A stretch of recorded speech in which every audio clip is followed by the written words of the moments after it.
warahmatullahi wabarakatuh.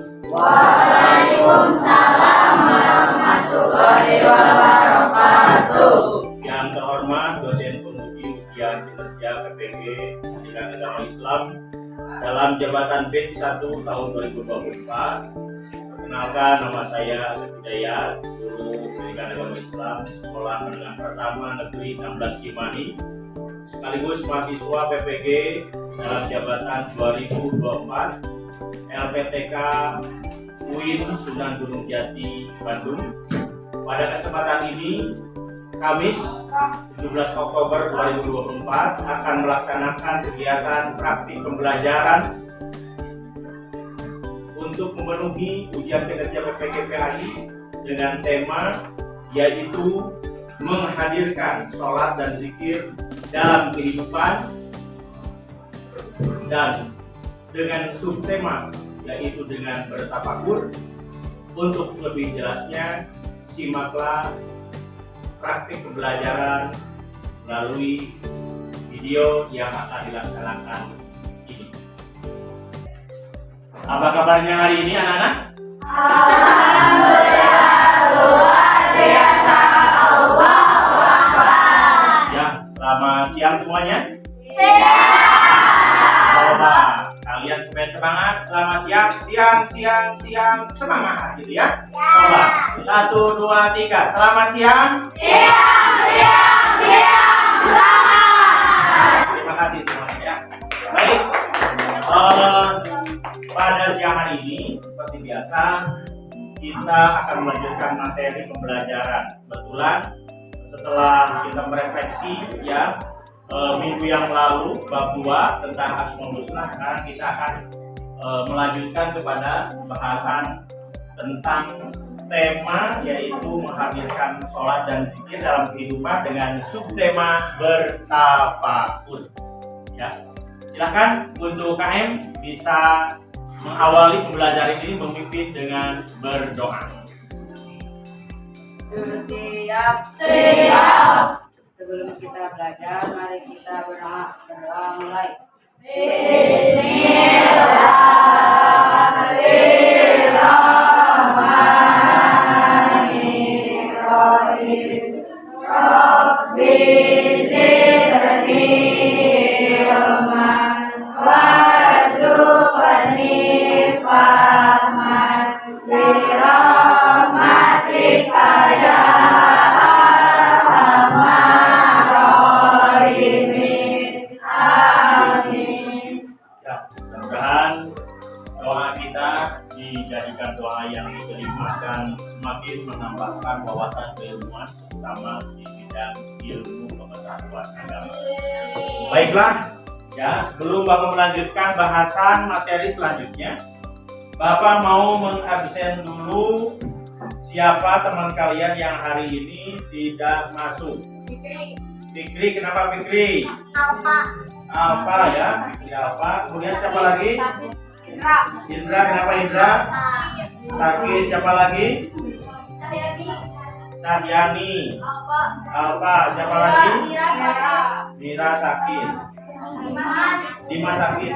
Ya, kita doakan karena banyak yang sakit ya. Mudah-mudahan Allah segera dan mengangkat penyakit teman-teman kita menjadi sehat kembali. Amin ya robbal alamin. Baik, nah terus sekarang silakan buka bukunya ya, halaman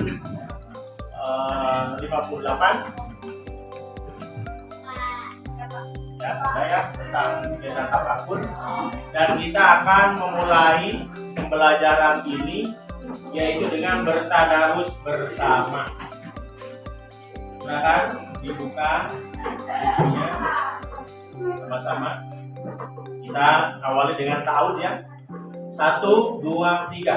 A'udzubillahi minasyaitonirrajim.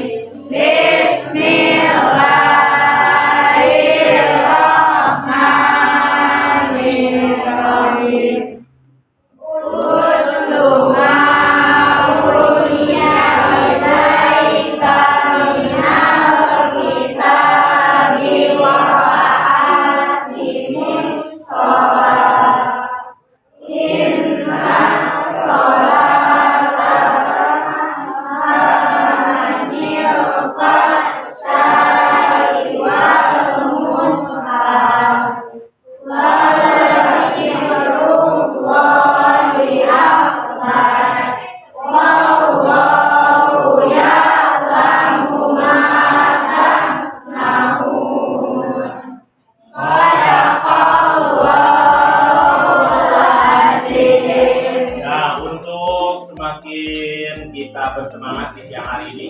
Coba yel-yel profil pelajar Pancasilanya kita mulai. 1, 2, 3. Pelajar Pancasila beriman dan bertakwa pada Tuhan Yang Esa dan berakhlak mulia, berkebudayaan global, gotong royong mandiri, kreatif dan bernalar kritis.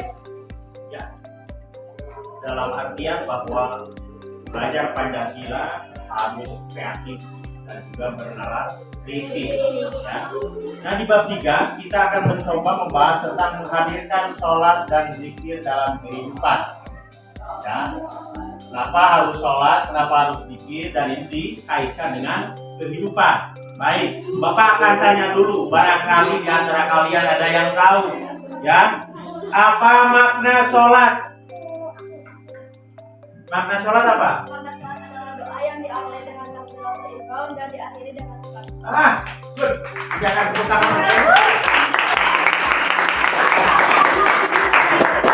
Kemudian, kalian karena sering sholat ya, Bapak pertanyaan yang kedua setelah kita akan membahas sholat, apa itu zikir? Ingat Allah. Mengingat Allah. Allah dengan apa? Dengan zikir doa. Suka berzikir? Nah, suka ya, tentu saja pasti ya, orang Islam pasti akan berzikir. Kemudian, mengapa sholat dan zikir sangat penting? Mengapa doa dan zikir sangat penting? Siapa? Ayo dipasih Pak. Hati menjadi tenang. Hah? Untuk hati menjadi tenang. Ya, supaya hati menjadi tenang ya. Nah, kemudian dampaknya kalau dampaknya sholat pasti akan menjadi tenang. Kemudian ya, bagaimana sholat dan zikir itu dapat mencegah perbuatan keji dan munkar? Siapa yang bisa menjawab? Sholat yang Sholat yang khusyuk khusyuk dan penuh pengharapan. dan dengan penuh harapan itu akan mencegah perbuatan keji dan munkar. Boleh berikan aplaus. Pertanyaan satu lagi. Ya, siapa yang paling bisa untuk menjawab? Apakah sholat dan zikir berdampak pada rezeki? Berdampak tidak? Dengan sholat dan zikir? Berdampak. Kenapa alasannya? Ada yang tahu? Jangan takut salah. Kenapa?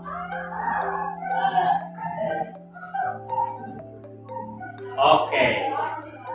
Karena Allah akan memudahkan urusan makhluknya ketika dia sudah melaksanakan perintahnya, baik sholat maupun zikir. Sebab dua kalimat ini tidak bisa dipisahkan dalam kehidupan. Ya, baik. Coba kita untuk bisa memaknai. Perhatikan kalian, ya. Depan ini, sholat dan zikir adalah dua pilar penting dalam Islam. Umat Islam pasti sangat tahu persis, sebab itu sudah menjadi kewajiban. Jadi kalau tidak sholat berarti tidak zikir juga akan menjadi hampa. Bolehkah kita zikir sambil belajar? Boleh. Bolehkah kita sholat sambil belajar? Tidak boleh. Kalau sholat bersama sholat harus khusus tempatnya, ya, khusus tempatnya. Baik, kita lanjut. Ini pentingnya sholat dalam kehidupan muslim. Rukun Islam nomor berapa? Sholat? Dua. Ya, tuh, pas di situ. Ada rukun Islam yang wajib dilakukan oleh setiap muslim. Kemudian keseimbangannya, salat membantu menjaga keseimbangan hidup dan membimbing dalam menjalani kehidupan. Dan juga ketenangan jiwa, dan salat akan memberikan ketenangan jiwa dan juga menenangkan hati. Jadi kalau kita ingin tenang hati, perhatikan. Kalau kita ingin ya hati kita menjadi tenang, jiwa kita menjadi tenang, maka laksanakanlah sholat. Next ya. Manfaat-manfaat yang dapat dengan sholat nih. Kedekatan dengan Allah, ya. Kemudian kesehatan mental, perlindungan dari mulai takbiratul ihram, ruku, sujud, kemudian duduk di antara dua sujud, tahiyat dan sebagainya. maka itu akan melatih kita akan menjadi sehat sehingga mental kita akan sehat. Makanya jarang orang sholat sakit.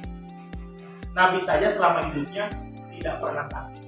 Sakitnya hanya sakit ringan, ya. Tidak seperti kita, ada yang stroke, ada yang tensi tinggi, ada yang ya jantung dan lain sebagainya. Nah, bagi juga sebagai perlindungan, orang yang suka sholat pasti akan dilindungi oleh Allah.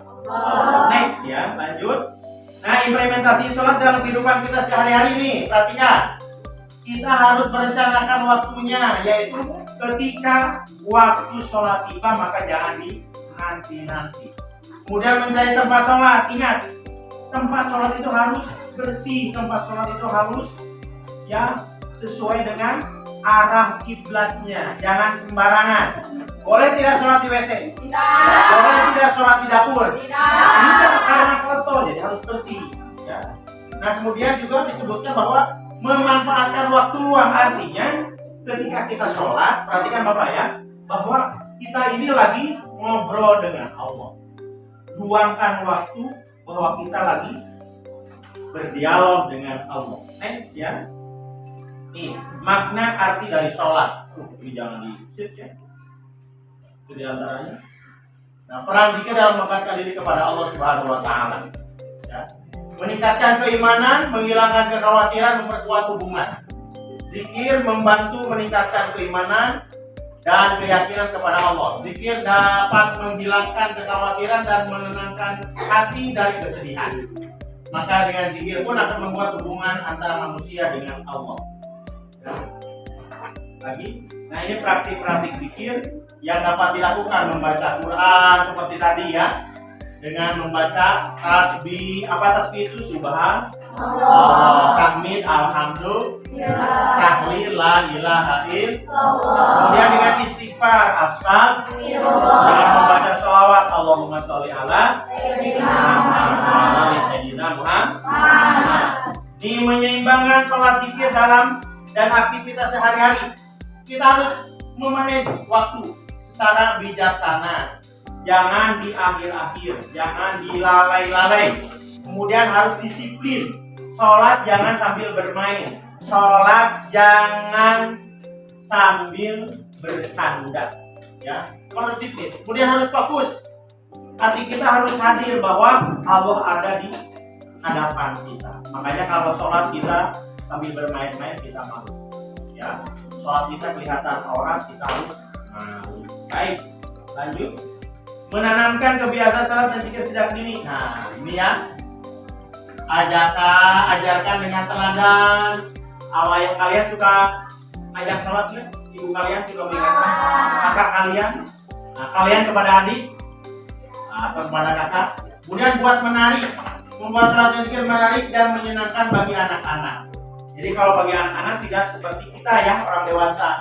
Anak-anak itu harus diajarkan sesuai dengan kemampuannya. Kemudian harus konsisten. Konsisten itu tidak boleh kita menunda-nunda sholat. Kalau biasanya sholat zuhur jam 1, ya jam 1. Sholat asar biasanya jam 4, ya jam 4.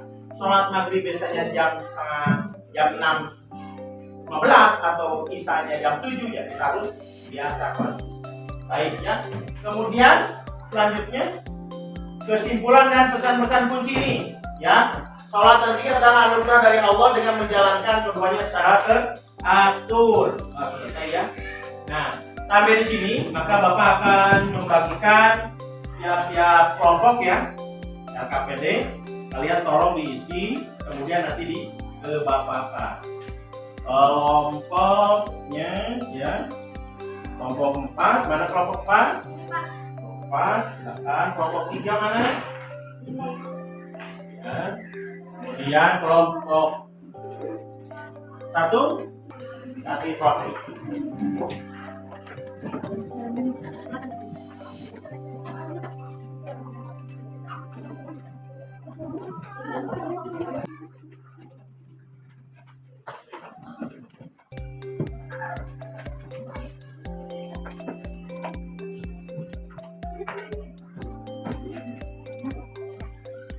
Baik.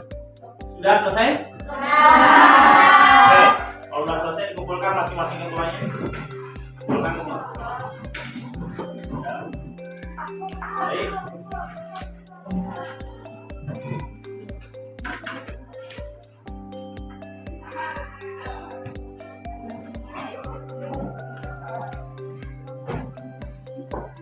Ya, secara keseluruhan setelah Bapak periksa, kalian ternyata sudah menguasai dan sudah memahami akan menghadirkan sholat dan zikir dalam kehidupan dan kemudian sehari-hari. Jadi karena kalian sudah paham, kalian sudah mengerti akan sholat karena ini adalah pekerjaan kita sehari-hari, zikir juga pekerjaan kita sehari-hari, maka Bapak anggap kalian sudah mengerti. Paham dong? Coba, ada pertanyaan dari Bapak ya. Materi apa dari zikir dan sholat ini yang membuat kalian tidak paham? Jujur, materi apa? Pak, saya mah tidak ngerti misalkan tentang zikirnya apa. Silakan.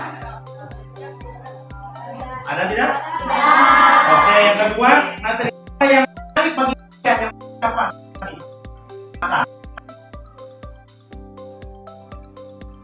Apa? Tentang pembahasan sholat, karena dengan adanya pembahasan itu kita jadi mikir kalau sholat kita menghargai. Oke. Kemudian apa yang belum kalian paham? Yang belum kalian paham dari zikir dan sholat yang belum kalian paham? Pak, saya belum hafal bacaan saat sholat. Ketika baca sholat tadi belum paham. Ada yang? Ada tidak? Oke, berarti kalian sudah paham. Kemudian, masihkah ada kesulitan dalam memahami ya tentang sholat? Masihkah? Ada yang belum paham? Berarti semua sudah paham. Sudah paham tentang sholat? Oke, ya. Bapak ucapkan jazakumullah khairan. Kalian memang hebat, kalian memang terbaik. Namun tentu saja kalian harus bisa mengimplementasikan sholat dalam kehidupan sehari-hari. Jadi orang sholat mah sudah tidak bohong. Orang sholat mah sudah mencuri. Orang sholat mah bahasanya sudah baik. Ya, oke, demikian pembelajaran materi di siang hari ini tentang zikir dan sholat.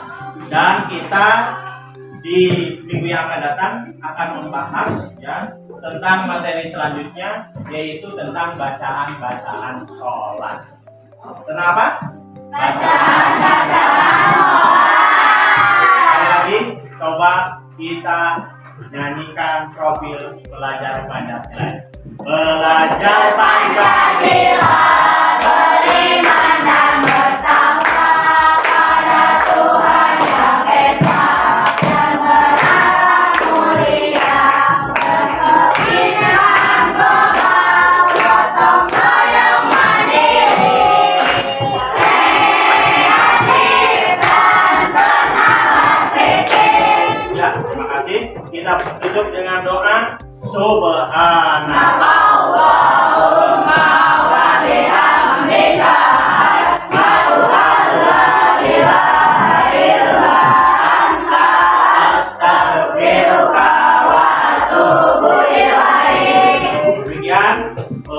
Pembahasan pelajaran materi tentang zikir dan sholat, mudah-mudahan bisa bermanfaat bagi kalian dan kalian bisa lebih meningkatkan lagi ya tentang kehusuan kalian di dalam melaksanakan sholat. Ya, dari Bapak ucapkan terima kasih. Assalamualaikum warahmatullahi wabarakatuh. Waalaikumsalam.